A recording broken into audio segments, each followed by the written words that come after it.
My name is Sadeeq. I am a data analytics customer engineer at Google Cloud, UK and Ireland. So what that means is, I know it's a long title. What that means is I work with our customers around UK and Ireland on how to best utilize Google Cloud to build their data analytics solutions.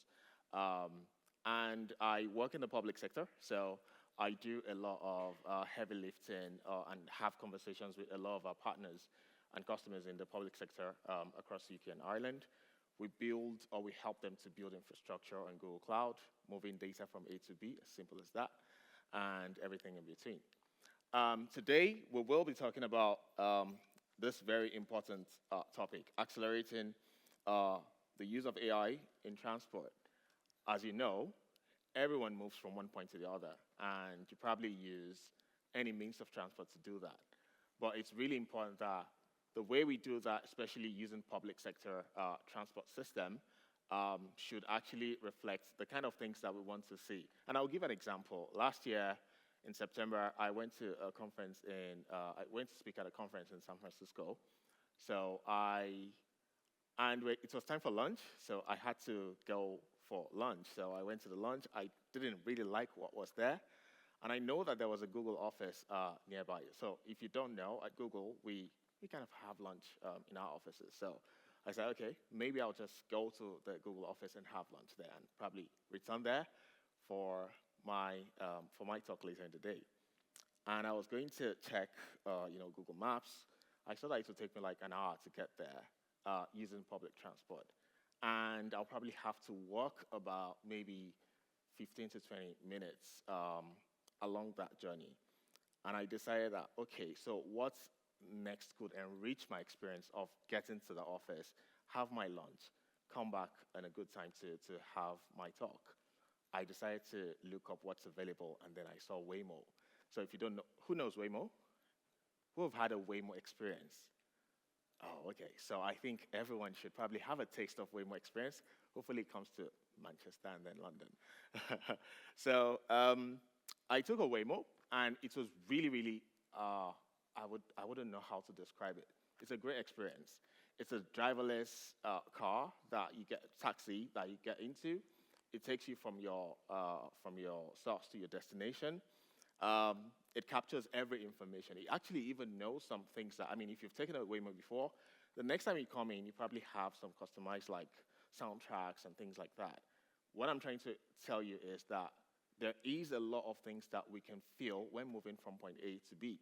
And outside of the general problems that is with transport, there's a lot that we can customize to serve our people with great experiences. And with that, we're going to be discussing some problems and probably potential solutions so that we can actually enrich the experiences of people that take this public transport. And with that, I will be having a panel today, esteemed professionals who have been in the industry for long enough and actually building solutions to help the industry to grow. And thank you, and I will give them the stage to introduce themselves. I have Thomas, Miki, Dave, Warwick, and Philippe. I would give them 45 seconds each to kind of introduce themselves, and we can proceed with the general theme of the discussion. Thank you very much. Thanks. Do you want just introductions, or do you want a short intro statement? Yes, short introduction, intro statements about you. Please go ahead. Okay, so I'm Thomas Ableman. I'm the founder of Freewheeling, which is a transport consultancy focused on innovation. I was here a year ago when I was Director of Strategy and Innovation at Transport for London. Thank you. Brilliant. Hi, everyone. My name's Miki, Szikszai. I'm the Chief Executive of Snapper Services. At Snapper, we offer Mosaic, which is a transit analytics suite. It's designed for operators and authorities to understand and improve their network on a continuous improvement basis. Afternoon, everyone. I'm Dave Joshua. I'm founder of Mind the AI Gap and Scale Gen AI, both are generative AI consultancies. For 7 years, almost 7 years, I was Chief Revenue Officer of Optibus. So some of you may know that. That's the planning, scheduling, operations platform, which I basically grew from scratch. Delighted to be here today. Good afternoon. I'm Warwick Goodall. I'm a partner at PA Consulting. We're an innovation and transformation business, helping clients to adapt to new realities. So AI, of course, is one of these big changes that's affecting many businesses and organizations. We work with public and private sector, for example, the Department for Transport, where we're helping them to build new data and digital services that will enable some of these sorts of services. And also sponsor, along with Google Cloud, of the AI hackathon in transport, which we held with the DFT last year, trying to bring the whole industry together around these challenges. Good afternoon, everyone. Philippe Perret, Mobility Insights Manager sorry, at BT. We analyze mobile phone data to understand travel behavior. Would it be origin destination? Would it be routing? Would it be footfall?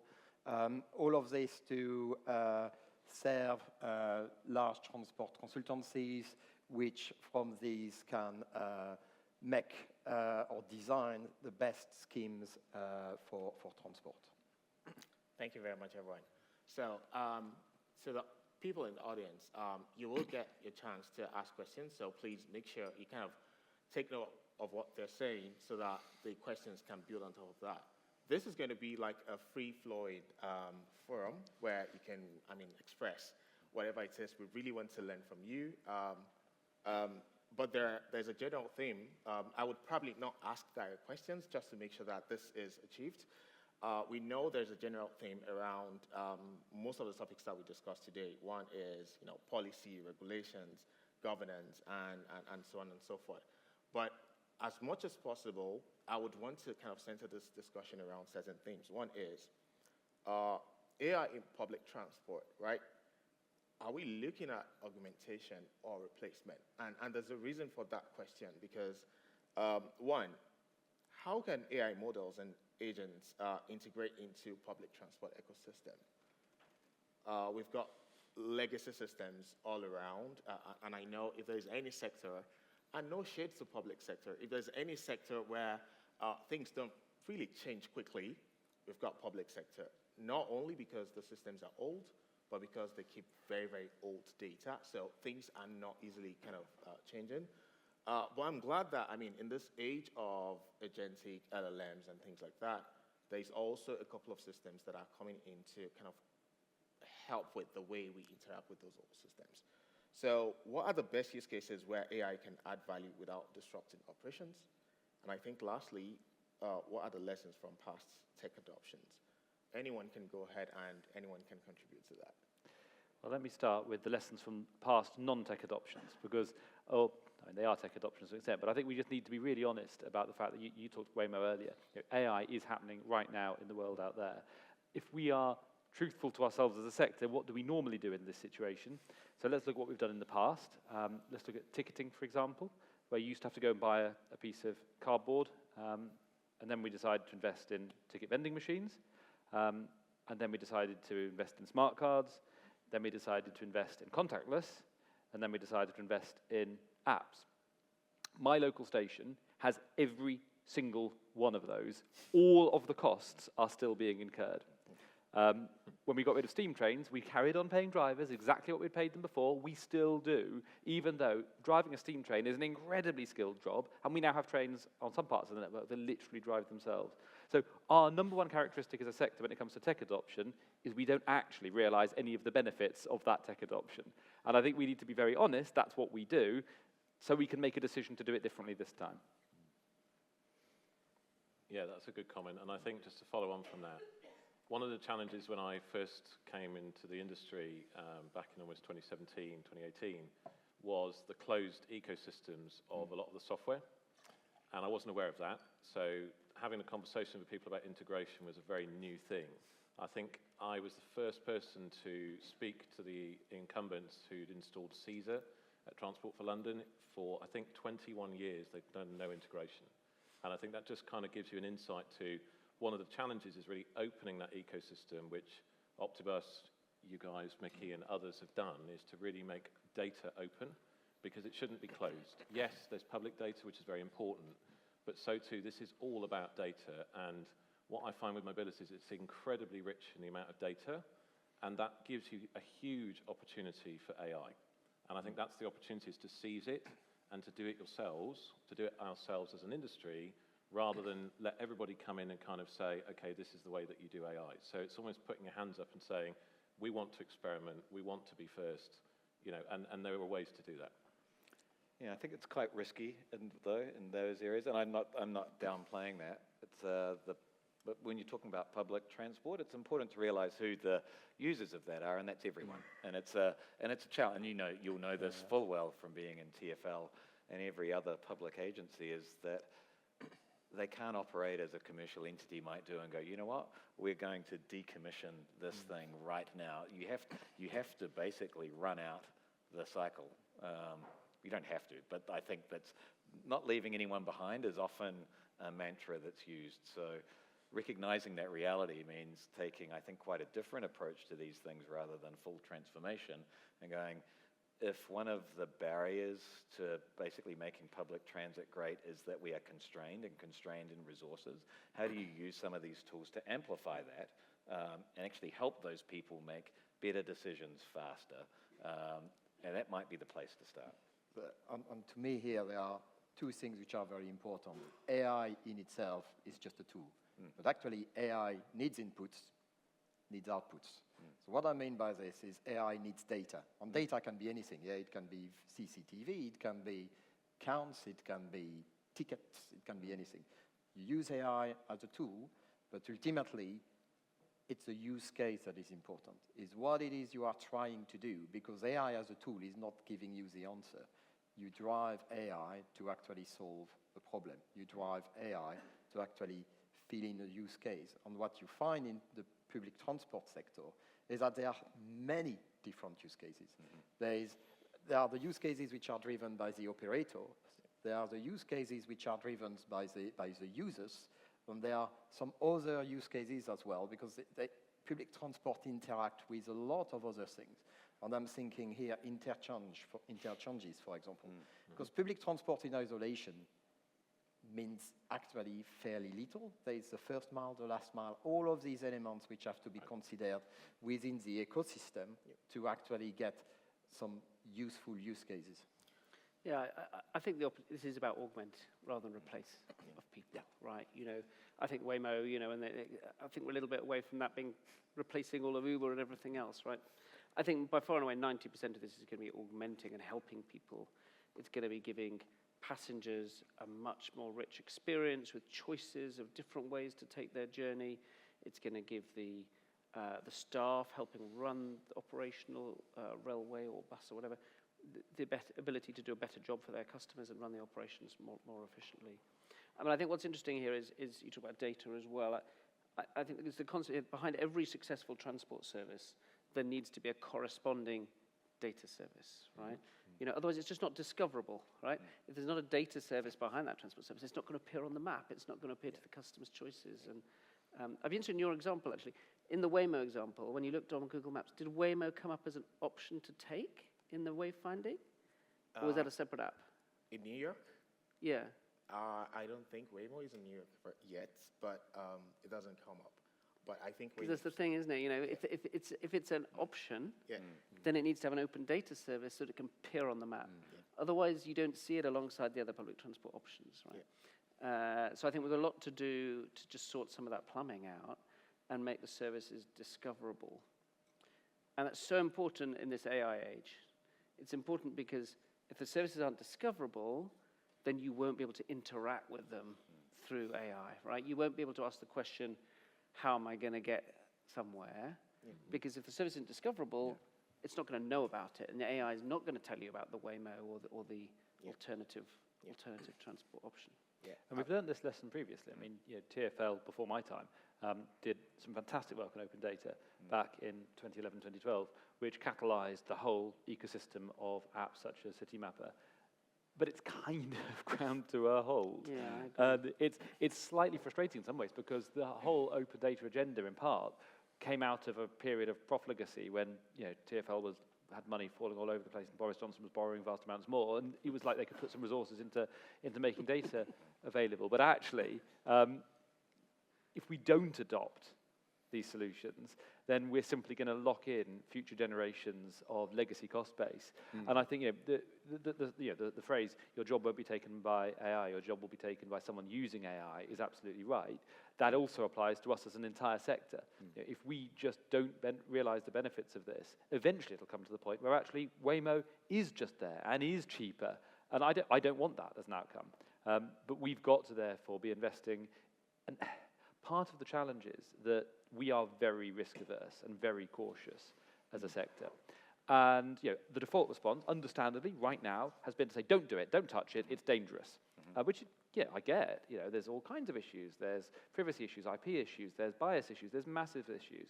So that's not an unreasonable perspective. But we're also, as a sector, very resistant to small-scale experiments and testing and learn. And so we're now trapped, because we can't prove that what works, because we don't dare touch it, but we won't run the experiments to enable us to learn what does work. So we've got to, we've got to, because this is happening. You went on a Waymo, it's happening. Yeah. We have got to re-engineer our cultures to enable us to run those experiments. Yeah. Do you think that's going to give rise to the sort of the emergence of shadow AI? I can remember there was a whole shadow IT thing where basically people going, well, I know this is what corporate IT says, but actually I'm just going to stand up my own browser-based. Oh, it's not give rise to, it's there now. It's happening now. Absolutely. So I think by default it will emerge, right? Yeah. I mean, can I just get a show of hands? Who's used ChatGPT here? Okay. Yeah. So are you aware that is a closed system? And do you understand what that means? Because the other thing for me, I think, is incredibly opportunistic and is a massive opportunity for mobility, is open source. Because there's 400,000 models that are like ChatGPT. They're not all as big. They're not all as, there's not as much data in them. But the nice thing is they are all downloadable for free, and you can use them yourselves, and you can add your own data and train it yourself. Yeah. And as an entity, if you're a government or a city or an operator, I would be definitely looking at that as an approach, because in reality, it gives you the ability to experiment in a much more kind of closed ecosystem way than just looking at ChatGPT as a way to use AI. Yeah.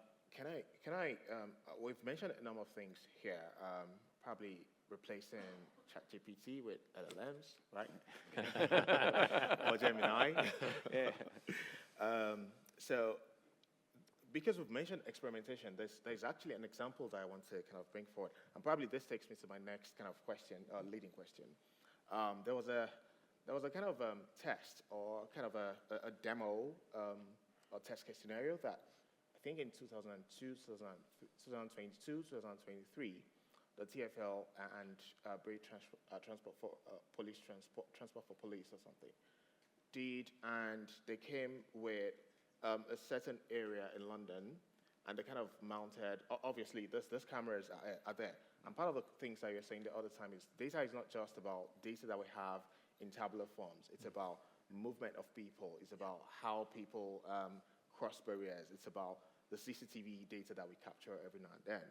Now, this data of CCTV was actually used to kind of see what's going on within a certain area and people who are evading fares. And part of the discovery, the note is in BBC, part of the discoveries that they made was that those barriers that they put in place for people who need extra help, they are the ones that are most used to evade fares, because, I mean, they're large, they probably take much more seconds to close, so people kind of use that opportunity. And, I mean, that's one of those use cases. And that wouldn't have happened if there is no experimentation, right? Obviously, there's a lot to unpack from that. But it leads me to my second question, which is enterprise AI versus the hype, which leads us to the need for experimentation. One is most people's, and forgive a lot of people for this, most people's introduction to AI is actually the advent of LLMs. People don't know what AI is until we started having Gemini, ChatGPT, Perplexity, Cloud, and things like that. So forgive people's kind of ignorance for their journey into AI. But I guess my question is, AI's workflows involve multiple models and agents. Now we're in the era of agents. how do we move past the perception that AI is just ChatGPT or Gemini or any other LLMs out there? How do we overcome the mindset of this problem is impossible to solve, especially in public sector? If experimentation in that regard hasn't been done in terms of mounting cameras and trying to track what people do, I mean, this data point, this information point, which is those barriers that are larger are the ones that are more susceptible to people using them for those activities. I guess the last question is the importance of pilot programs and iterative development. Instead of waiting for a finished AI product, how do we convince practitioners to experiment? And how does experimentation come into solving these problems within transport? You can choose any scenarios that you want, and I've chosen one example, but feel free to kind of use any example that comes to mind.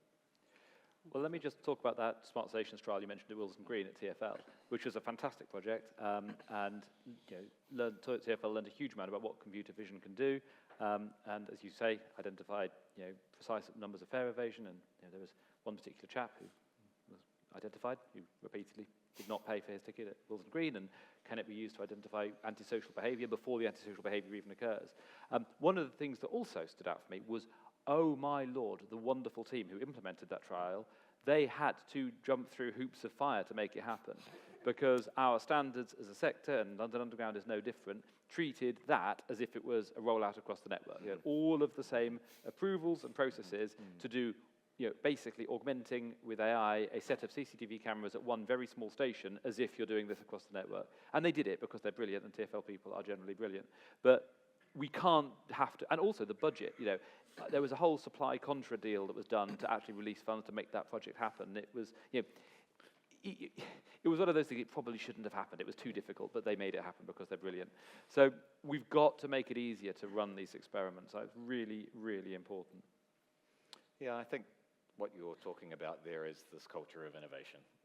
And the types of things that you're describing there cannot be too focused. I mean, this sounds like you were right at the edge of what was permissible, right? Because you've got, it's basically in the public domain. Some of these experiments can be run much more successfully internally. And you can actually start to build the confidence amongst the organization around how to do this. And this, notice I have not said AI in any of this. This is all about change management and innovating. And so all of the normal rules apply. But you have to start in controlled pockets where you've got cover, because there would have had to have been some kind of overarching executive support there, or someone who's basically going to take the hit to enable that learning to happen. And it's about taking some risk. And I think saying that you have to change the whole dynamic of your organization, it's too big an elephant to bite and consume. You have to start small. But to me, there are two schools of thoughts here. There's actually startups on smaller businesses can play a major part in this because they've got this ability to change and react very quickly to what happens. So they can try, they can test. Quite often for larger businesses, actually. And I think it works quite well, quite often that way, having startup coming to help larger organizations which are a bit more rigid. And then there are larger organizations which are actually understanding that the use case might be very significant, that ultimately the outputs might be exposed to the wider public, but you don't start with that. Even if you know the outcome is this, you first run that internally. You actually keep it in a closed system as much as you can. You run AI, you actually validate it as much as you can with other data sets. And I think one of the things we've not talked about, we started talking about data, but actually it's many sources of data, and it's, you have sets that you keep for your training, sets that you keep for your validation, different types of data that you try to corroborate together. You do that. Once you're very confident that actually what you have is working, you can start to expose it, but little by little. I think don't go full-blown. See how it is perceived. Is it understood? Do a lot of papers as well. Explain what you're doing. And I think that's really critical. Explain what's behind what it is you've done with the data and how you come to being able to answer a use case. and I think then it's going to be accepted. A lot of people see AI as a black box, and that's, to me, one of the big challenges that we have. Yeah, it's about people and skills, isn't it, and people's acceptance of it. Yeah. I think this is important across the startups, the big industry, but also government as well, right? You know, and if some of you were here yesterday, you'll have seen Sam Rose and some of the people in government who are taking a lead on AI in transport right now, you know, for which they should be applauded. And, you know, one of the things that they're doing in DFT right now is they're going to train every civil servant in the DFT on a foundation level of understanding of what AI means. What you can do with it, what you can't do with it, but also what the potential of it is, because this is a growth story. This isn't just about thou shalt not log in to ChatGPT with public data or something, you know. But actually, it's also about trying to help the civil servants unlock the opportunities of using AI, both for them as a department to do things more efficiently with our taxpayer money, but also for them to help unlock opportunities in the industry with all of us, so they can convene the right kind of conversation on AI and create these opportunities. So, yeah, we're helping them with that training across not just all staff, but also there's going to be a separate training as well for the senior staff, so the execs in DFT, so that they really understand, if they're rethinking what their teams could do, that they understand the power of the stuff, and also with the people who have to implement it, of course. So, you know, I think we need that kind of culture change of making sure that everyone in any enterprise understands at least a base level of the opportunity here.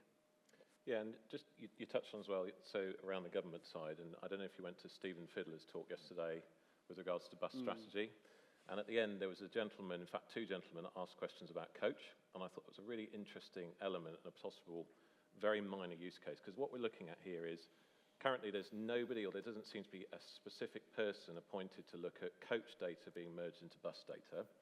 And there's a way that you can use AI that doesn't mean, okay, I'm getting rid of people. You're actually adding people, adding AI to make that process happen. And then all of the data that you get from your bus data is effectively migrated and merged with coach.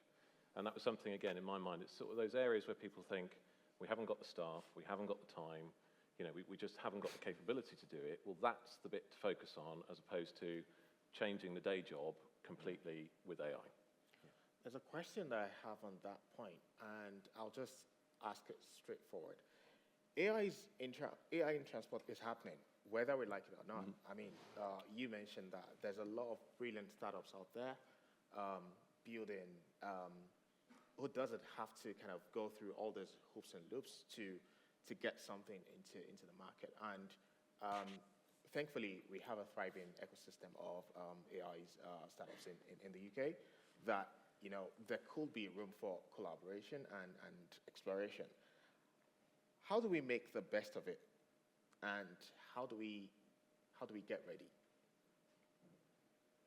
Getting ready is about the data. I mean, to me, it's all software basically needs good quality data. AI is no exception, and you could argue that it needs to be even better quality at that level. So if you want to get ready, then making sure there is good quality data there. Ideally, it's open. I mean, I think that's the gold standard, open and high quality. But that might not be for everyone, but that would be foundational. And we see that the data quality in the English market is quite uneven, particularly in bus data. There's some parts that are excellent and some parts which you would think would be excellent that are not. We've got some standards. Sorry, you wanted to add something? I think on the data side, to me, the important thing as well is we understand very well the supply. So what I mean by this is, in terms of data, we know where the buses are, we know where the trains are, we know the number of people which are in them pretty well now, and so on. But I think the bit we are missing is actually the demand side. So it's actually the people. Actually, where do they come from before? Where are they going after? Why are they taking the bus? Who is not taking the bus that might be taking the bus? Because these are the kind of data sets that will help ultimately make public transport better, because those who are using the public transport, well, they are in. Yeah? But actually, the public transport, what we want to do really is to bring more people to use it for various reasons, environmental reasons, congestion reasons, all of these. But actually, they are those that are not using the buses are the ones we want to bring towards this. How do we do that? Is actually by getting more data about the people, personal data in some shape or form, so that we can help shape public transport even better using AI. I 100% agree with that. And I'll give an example of a popular city that I traveled to in Europe. Each time I try to get on a bus, it tells me that, by it, I mean Google Maps, it tells me that this bus is usually crowded at this time of the day. So it's a basic information for me. And this is just like a simple AI running in the background telling you, like, this is a prediction of how much people that you probably have in the bus at this time. Now, that helps me to kind of plan my trip as well, because a journey that would normally take like 20 minutes, because I'm going at the peak period of the day, traffic, number of people in the bus, if I probably want to get comfortable, maybe I want to get at the front seat or probably have a window seat or something, I want to travel at a time that is much more convenient and probably not so many people on the bus. This helps me to kind of time my travel. And that makes, data, capturing the quality data really important. That takes me to my next question, which is around standards. We've got some very great standards in the UK. We've got BODS, Bus Open Data Service. We've got GTFS, General Transit Fee Specification. We've got Network Timetable Exchange, NetX. I guess my question is, reinforcing standards like this standards that I mentioned, how do we push for open, interoperable system? One. Two is the need for high quality, well-structured data, which you've alluded to. Why AI is the only good for? Why is it only good for AI to learn from this data, which are standardized, well seated? Whose responsibility is it to get this data? And I guess the third part is, avoiding the trap of proprietary systems, closed-loop systems in the future. Can you discuss this around the theme of, data foundation, open standards, and, quality first, gathering this high-quality data so that all the startups that we're talking about, they can actually leverage this. And then how do they kind of get access to the systems, to this data? Is there any discussion that we can have on those? Because before you can build AI, you definitely need the data to sit well. How do we kind of build those foundations around these open systems, open platforms, open specifications? So just one thing I'm thinking about out loud as well is also putting a budget aside as a government or as an operator to connect up your current systems with that opportunity for AI. Because I think one of the things that often gets missed, and we had this with Optibus, is you put in a system and there's a pricing for that and everyone goes away and it's great. And then it's actually, we need to integrate with that machine over there, it's a ticket machine, we need to integrate with that. And nobody's thought about the budget or the way to do that.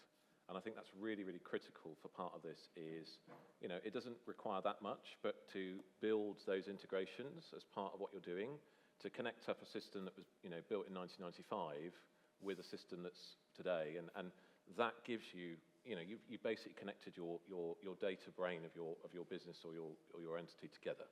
I think that's really important. I think we might be at a verge of a big step forward on some of that, actually, because one of the things we've spent a lot of time talking about open data. The open data thing can be done, and I think it's been proven well over the last 2 years. I think we need to think a bit further forward here, right? This is no longer about opening data to make some journey planners a bit better. We need to be able to transact. You've got to be able to buy a ticket. You've got to be able to get a refund on a ticket. We've got to move from open data to open OPIs, open transactions, right? The AI, if we think forward in 5 years' time, right, if I've still only got a journey planner in our pocket, I'll be really disappointed, right? What I want to be able to do is have an app where I can actually choose a journey and get a ticket and get a refund if the thing's late, and it all works transactionally with my bank, with my journey. That's really important across different services. And the reason why I think we're at a big movement point on that is, historically, that requires a lot of integration, right? Imagine a government project, they'd never get anywhere, would it? But we're at the point now where agentic AI can, on your behalf, go on a website, effectively, and book your ticket, right? So you could say to it, go on Trainline and book me a ticket, and it will do it as if it's you, right? That's kind of integration, but without creating any API. And if you can teach that AI to go onto any transport website and book you any ticket or book you any refund, if you could create that model, right, you don't need to integrate the back-end systems. You're doing it through the front-end systems. And actually, you would suddenly really have the ability to do that. I think we're really on the edge of something that could be quite transformative there for the next few years. I want to tie this back to the topic itself, accelerating the use of AI in transport. And there's an element of it that I want us to discuss maybe within the next 5 minutes, just so that we can open the floor to the audience who have questions. One is AI and public transport as a social service. Balancing commercial innovation with public good. How do we ensure AI benefits everyone, not just a segment? I know we kind of touched on this maybe in the first bit, especially creating different ways for people to kind of purchase tickets, whether you probably want to go online, or you probably even want to speak to an AI agent that helps you to book a ticket because you're able to transform normal, natural language into something that an AI can do for you. Up to people can actually walk up to a shop and then buy their ticket by themselves. Addressing data privacy, and I know we've kind of talked about the use of public data. What are the concerns that we should probably look into around those use cases? Again, knowing fully well that if we don't experiment, we probably don't get to that future faster, right? Transparency and governance in AI-driven transport. And I think the last bit is, how do we prevent AI from unintentionally exacerbating inequality in mobility access? And I think maybe some points have been touched on that, but if you can kind of expand on that a little bit for the next 3-4 minutes, that'd be good. On that last point, I think it's really important. It's one of the reasons why I do not share your enthusiasm about Waymo coming to London. I don't want Waymo in London. In terms of the way the city functions, we have enough trouble with single occupancy vehicles without zero occupancy vehicles, and a premium service, which it still will be, that denudes demand for the public transport network. And it's one of the reasons it's so important that we do AI, because others are. And if we do what we normally do and fail to realize any benefits, then we will just become disproportionately expensive. But I would love us to be able to have the risk appetite to say, let's run some experiments with this technology ourselves. If you have a service that does not have the cost of a driver, it's relatively lightweight and it's electric, very roughly we could probably run that for £1 a mile. That suddenly makes it economic to plug public transport into every village, every suburb. We can reconnect the whole country to the public transport network. Now, we need to run those tests. I don't know if that's true. It's a hypothesis. But it's a very long way from our risk appetite at the moment. And we've just got to be really clear about the risks of inaction in our sector, because the risks of this isn't a stable environment. The risks of inaction are greater than the risks of action, because it will be done to us if we don't do. Yeah, and I think there's really good precedent for that in this market. I mean, I've been at events a few years ago where the two largest sources of congestion in London were pointed out as being Amazon vans and Uber drivers, right? Absolutely. And I think TfL, if I recall at the time, did a great job of basically holding off Uber's quite aggressive march into basically taking over transport services in the city by saying, actually, where you need to be is on the edge. Feeding into the high-frequency network. So I think there is a whole policy domain here and bravery that's needed around being able to balance that risk that you take and being able to say, actually, no, we're standing up for the people, because if the city doesn't do it, who does? The city is for people to use. Corporations will always exist there. They have to exist. But the cities are primarily for people. And that's everyone outside of this room. And that is going to require probably a level of bravery which we haven't seen before. Here. And to me, it goes back to the point I was making earlier, that we know a lot about public transport. We know a lot about those that use it. But ultimately, what we don't really know is who's not using it and why. And that has to be the driver, because going back to your point around equality, making sure we serve the more vulnerable part of the population that actually does not at the moment has access to public transport and so on. This is where I think we have to focus on. For that, it's not about the data about the public transport. It's other data sets on maybe preaching a bit for what we do. Yeah.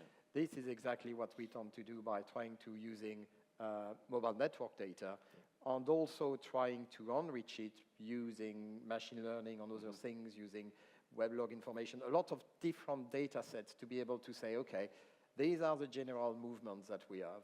And then these are the kind of segmentations in terms of population. Would it be by income? Would it be by car accessibility? All of these kind of things that actually AI, machine learnings, and so on really help us to generate in terms of understanding the whole population.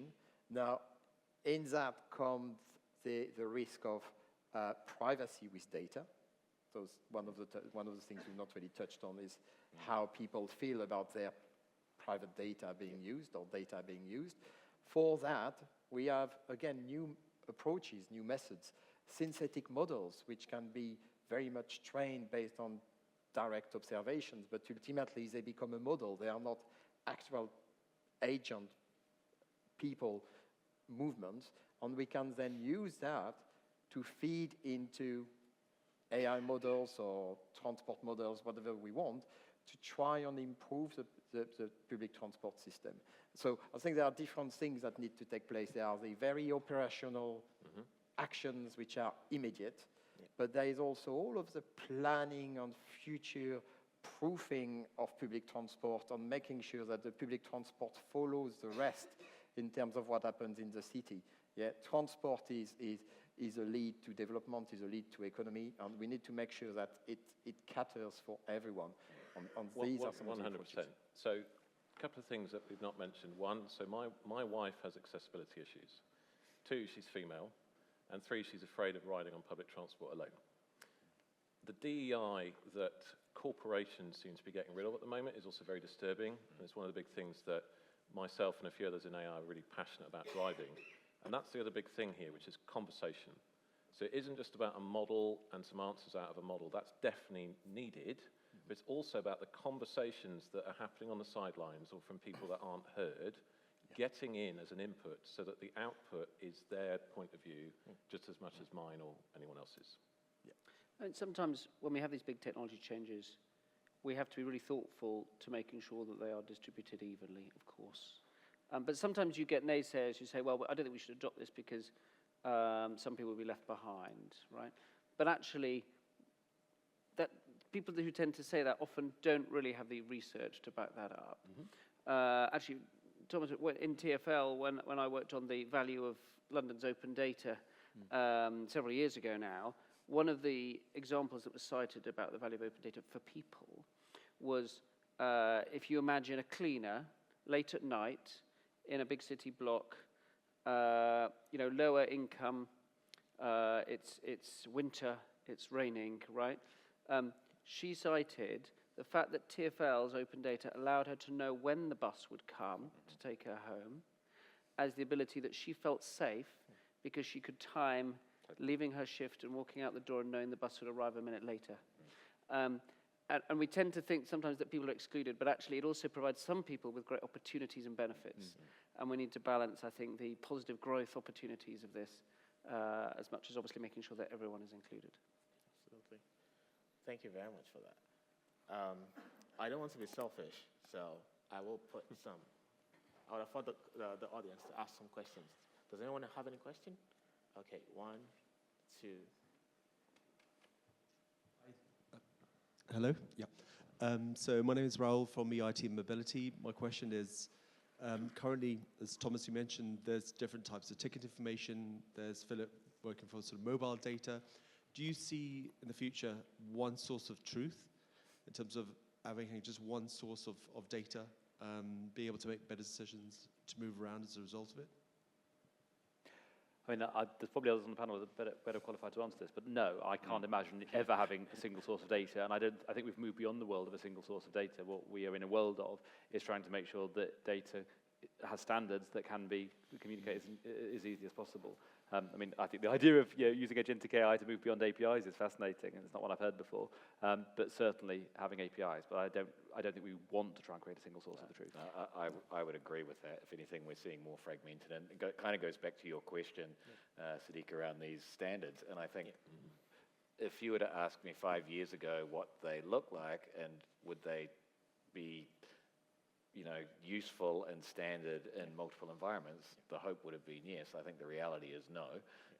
But the capability to handle those different types of data is vastly improved. And I think that's the opportunity that we have. Actually, from a data perspective, what I see happening in the future is startups building data clean rooms for, especially when they've adopted the standards that that clearly defined everyone needs to follow.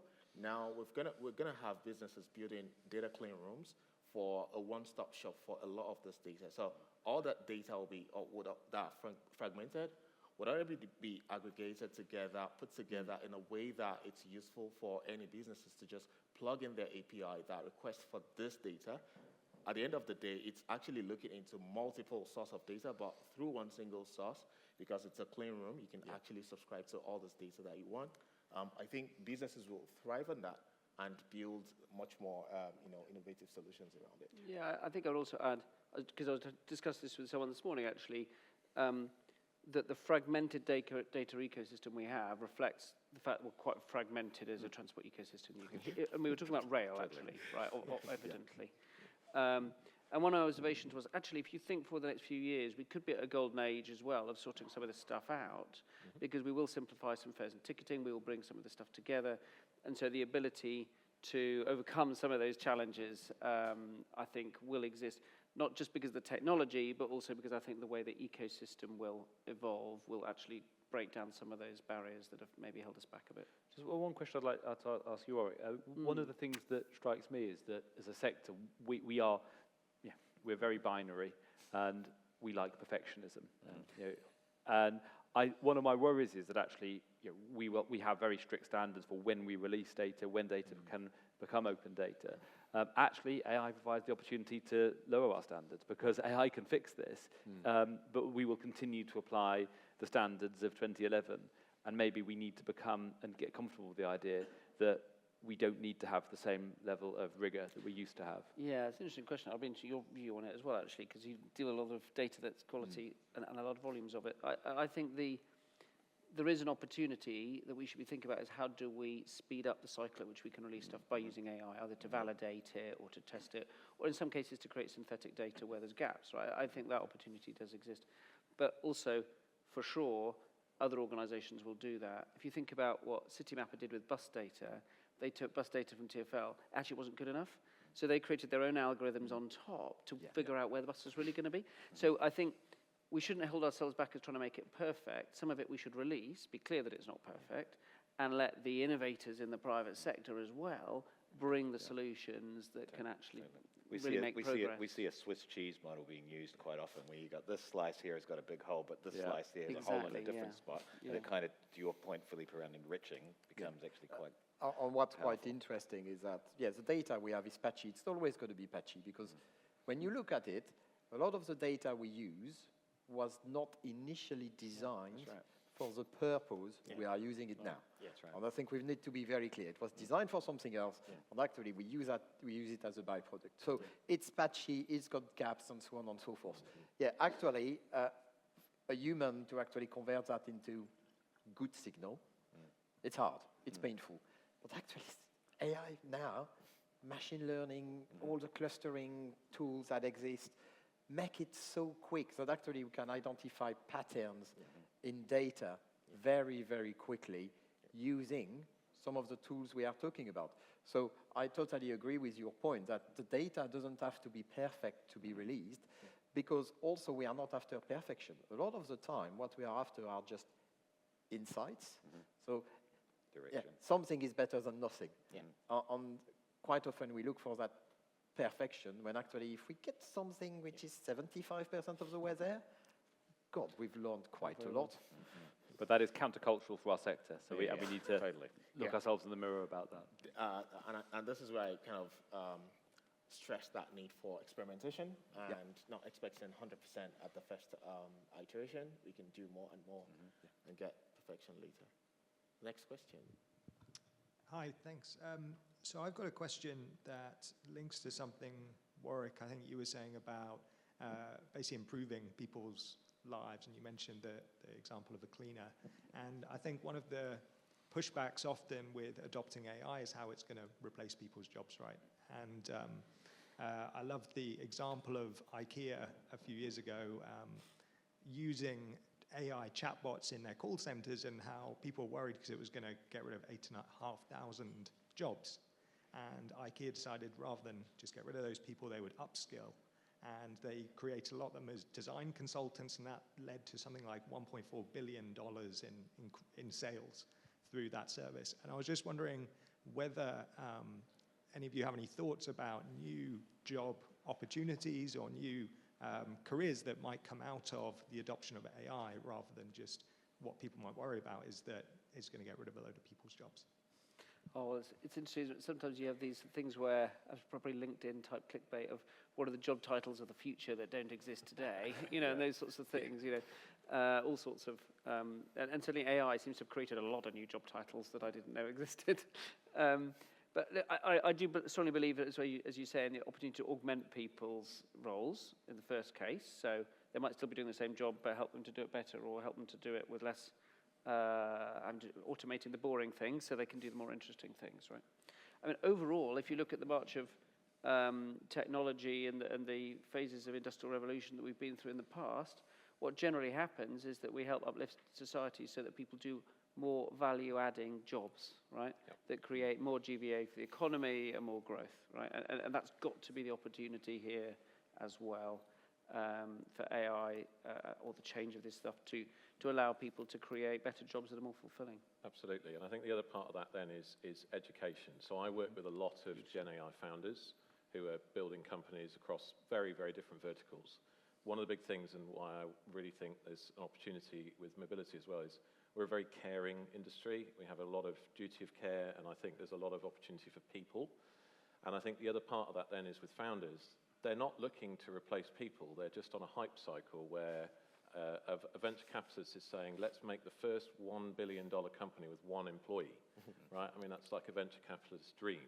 And I think that's the other part of this, which is there's a hype to all of that.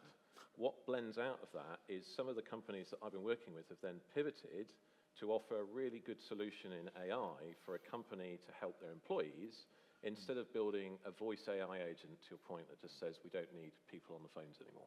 So I think that's the other bit is, again, another example I was thinking about is the calculus room, and when the IBM machine came along, the very first one, and they trained the calculus team on IBM and what that did, so they stopped writing in notebooks. We are in those areas, so I think it is important to think about that and not just kind of sign off things and replace people. That's really, really important, especially in this industry.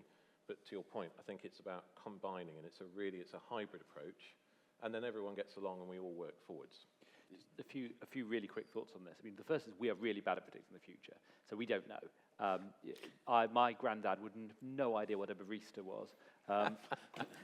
There are now more people employed to draw leaves in coffee than in the steel industry. He would have been really surprised to discover that drawing leaves in coffee was even a job. Secondly, when the railway was invented, people thought the railway would replace horses. It actually increased demand for horses because people needed to use horses to get to the station, but no one thought those second-order effects through, and we won't be understanding what the second-order effects are, and we can't, and we just need to accept that we can't. The third is that the economy generally does create demand for new jobs, because we probably wouldn't have as many baristas if we still had the steel industry that we did. But then when that moved over to China, then there were more people available to do other things, and that will always happen. It just is how the economy works. But I do genuinely have a worry that it will increase inequality, that the rich will become richer and the poor will become poorer. And as I'm only employed by myself, I can be political. I think we do need to look at the tax system, and we do need to tax people like me more, because I think the world is going to change. The structures of it, but the jobs will exist. But probably the most important point is there's F all any of us can do about it. So as an excuse to as an industry why we don't want to do anything, we are very good at coming up with excuses, and a moral excuse is an excellent one. But it's going to happen whether or not the UK rail industry joins in, trust me. Therefore, we might as well take part. I've got a So, lot. so just one thing to add to the, well, actually I'm not adding to that, but because I can't. but I think the question was an interesting one in terms of roles. So one of the things that I think we've seen in this sector, and I think it's a relatively global perception, is that frontline staff and people doing some of the sort of the more basic work in the sector are generally older. And I think we saw this through COVID. There was quite a big drop-off in bus drivers, train drivers, and some of the people with institutional knowledge, which left big gaps in the sector. Services had to be cut back, and it took quite a lot of time to train up or find and train new people. One of the things we're seeing with tools right now is that is shortening that learning curve. A really good example of that is we developed an app which we thought was going to be a lightweight AVL replacement. The most likely use case of that is actually training new bus drivers. So it's those kinds, which are the unexpected byproducts of these things. And I think that's where I think they're still going to need, Waymo-based buses are still a way off, I reckon. So we're still going to need people to drive vehicles, do that in a safe manner. Maybe rail's a bit different, but you've got to be able to get people up that curve quickly.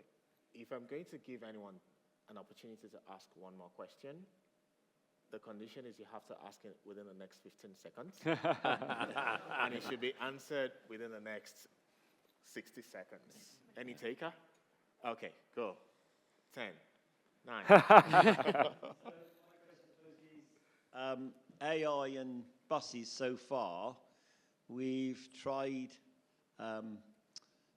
autonomous buses in Scotland, and we've got one project in England, both of which are coming to an end. So where do you see AI in the future on possibly automated buses or automated trams?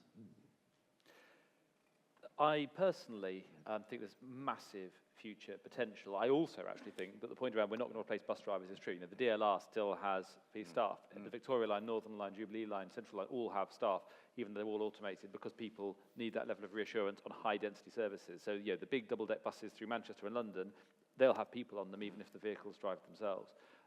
But Waymo technology does exist. It works. It works in defined locations. But, there are very clear areas where the mapping has been done to the standard necessary. That's got a supervision from a control center. But we can do all that in public transport. We're used to defined locations and control centers. So for me, the massive, earth-shattering opportunity, which may not be real, but it might, is that this could literally be the biggest expansion of the public transport network for the last century. If we can connect low-cost, high-frequency, autonomous shuttles into the suburbs, the outer regions that we currently can't connect. 40% of people in this country never use public transport. Literally never, not once. And those people can be connected in if we grasp the opportunity here. And it's not going to be one step. It needs lots of little experiments. If there's someone from one of the metropolitan areas in the room, bit of ambition, just take that next step opportunity, do some trials. They won't work, but if we can just keep stepping forward the state of the art, the opportunity available to us is spectacular. Okay, on that note, I think you've eaten into my time, so I was going to give you 30 seconds each. Do it. They'll hate me otherwise. Do it. Give them... Okay, but is there a take-home that any one of you wants to give us? I would start from... We should start from that. Yeah. Oh, what he said. I like that. Thank you. I'll take it. But please go ahead. I mean, I would recap what I said, that I think actually there's a golden age opportunity here of combining the AI, changes in the industry and other things as well that could be transformative for passengers.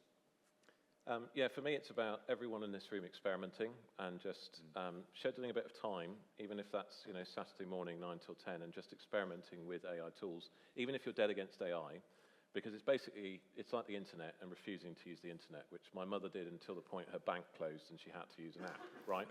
You don't want to be in that scenario. You want to learn what it is and really understand it, and ask questions that you don't really know the answers to, and you might never know, and you'd be really, really surprised at what comes back. And I think that's my recommendation. Yeah, look, I think really the main thing to think about is this is just another one of those technological waves. It's probably more profound than some of the other ones, but you could argue that mobile telephony was maybe bigger. But you have to think about, what are we trying to do with it? how are we trying to make our cities, our places, our people better connected and bring them together rather than drive them apart. What you said? Oh, I you're already took up too much time, remember, so I'm staying quiet. I really thank you for the great session, and I thank the audience for helping me to keep the time. I think I have about 30 seconds left, so I want to use it judiciously. I'll stand in between all those participants while you help me clap for them. Thank you very much.